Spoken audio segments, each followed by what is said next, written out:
Hello दोस्तों, आज हम आपके लिए लाए हैं एक बहादुर राजकुमार की कहानी जो अपने राज्य को बचाने के लिए खतरनाक खतरनाक खतरों का सामना करता है। तो चलिए बिना देरी के कहानी को शुरू करते हैं। बहुत समय पहले की बात है। विजयगढ़ नामक एक राज्य था। उस राज्य में एक वीर और बुद्धिमान राजकुमार अर्जुन रहा करता था। वह निडर और अपने माता पिता का आज्ञाकारी पुत्र था। एक बार विजयगढ़ में भयंकर सूखा पड़ गया।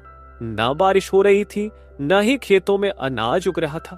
प्रजा भूख से त्रस्त थी और राजा रानी बहुत चिंतित थे। एक दिन एक रहस्यमयी साधु महल में आया। उसकी लंबी सफेद दाढ़ी थी और हाथ में एक लकड़ी की छड़ी थी। राजा ने उसका आदर सत्कार किया। साधु राजा से प्रसन्न हुआ और उसे वरदान मांगने के लिए कहा। राजा ने विनम्रता से अपने राज्य की समस्या बताई। हमारे राज्य में गंभीर संकट आ गया है। बहुत समय से बारिश नहीं हुई। लोग भूख से तड़प रहे हैं। कृपा करके कोई उपाय बताइए। साधु ने राजा से कहा, इस सूखे को खत्म करने का एक ही उपाय है। तुम्हें हिमगिरी पर्वत की गुफा में छिपा जादुई फल लाना होगा। जैसे ही यह फल तुम्हारे राज्य में आएगा, यहां वर्षा होगी और हरियाली लौट आएगी। राजा ने यह सुना तो उसने तुरंत अर्जुन को बुलाया और कहा, बेटा, यह कार्य बहुत कठिन है, लेकिन मुझे विश्वास है कि तुम इसे पूरा कर सकते हो। राजकुमार अर्जुन ने बिना समय गंवाए अपने घोड़े चंद्र पर सवार होकर हिमगिरी पर्वत की ओर प्रस्थान किया। यात्रा आसान नहीं थी। रास्ते में वह एक घने जंगल में पहुंचा। जंगल के पास अर्जुन को एक झरना मिला। जैसे ही वह झरने के पास गया, वहां से एक सुंदर जलपरी प्रकट हुई। वह मुस्कुराई और बोली, अगर तुम्हें इस जादुई झरने के पानी की शक्ति चाहिए तो अपनी कोई कीमती चीज देनी पड़ेगी। राजकुमार अर्जुन ने कुछ देर सोचा।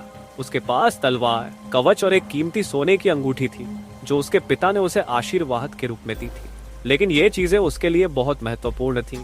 फिर उसने अपने घोड़े चंद्र की ओर देखा जो उसका सबसे प्रिय साथी था।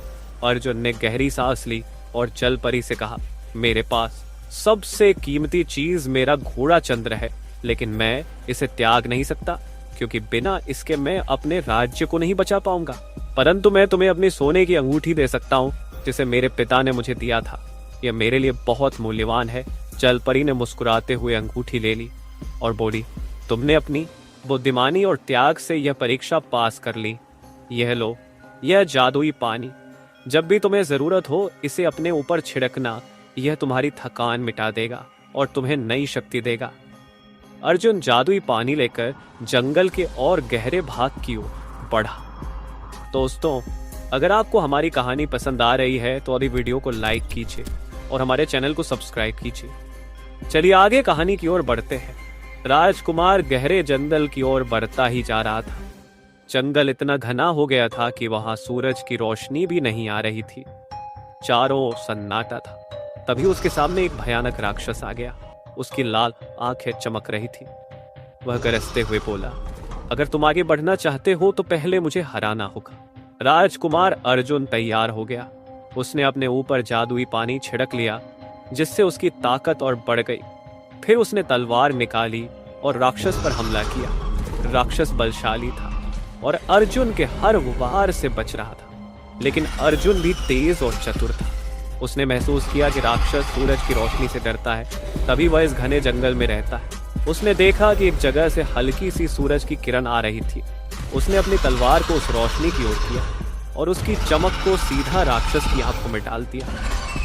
राक्षस दर्द से कराहा उठा और तभी अर्जुन ने एक जोरदार अंतिम वार किया। राक्षस चीखते हुए धरती पर गिर पड़ा और फिर अचानक गायब हो गया।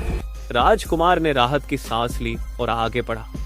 उसने फिर से जादुई पानी को अपने ऊपर छिड़क लिया जिससे उसकी थकान मिट गई। अब अर्जुन हिमगिरी पर्वत के पास पहुंच चुका था। जैसे ही उसने गुफा में कदम रखा, एक विशाल नागराज फुफकारते हुए उसके सामने आ गया। उसकी आंखों से अग्नि जैसी चमक निकल रही थी। उसने गहरी आवाज में कहा, जो इस फल को पाना चाहता है उसे मेरे 3 प्रश्नों का उत्तर देना होगा। राजकुमार ने सिर हिलाया। नागराज ने पहला प्रश्न पूछा, सबसे बड़ी शक्ति क्या होती है? अर्जुन ने तुरंत उत्तर दिया, दयालुता और धैर्य सबसे बड़ी शक्ति होती है। नागराज ने दूसरा सवाल किया, सच्चा राजा कौन होता है? अर्जुन ने जवाब दिया, जो अपनी प्रजा की भलाई के लिए कुछ भी कर सके। फिर नागराज ने तीसरा सवाल किया, सबसे बड़ा खजाना क्या है? अर्जुन ने मुस्कुराकर कहा, ज्ञान सबसे बड़ा खजाना होता है। नागराज उसके उत्तर से प्रसन्न हुआ और बोला, तुम सच्चे राजकुमार हो, यह लो जादुई फल। अर्जुन ने वह फल लिया और तुरंत अपने घोड़े पर सवार होकर राज्य वापस आ गया। जैसे ही उसने फल को महल के बगीचे में लगाया, आसमान में बादल छा गए और जोरदार बारिश होने लगी। देखते ही देखते खेतों में हरियाली लौट आई, नदियां फिर से भर गईं और विजयगढ़ खुशहाल हो गया। राजा और रानी ने अर्जुन को गले लगा लिया। दोस्तों, कहानी अच्छी लगी हो तो वीडियो को लाइक कीजिए और मजेदार हिंदी कहानियों के लिए हमारे चैनल हिंदी कहानियों की किताब को सब्सक्राइब कीजिए। धन्यवाद।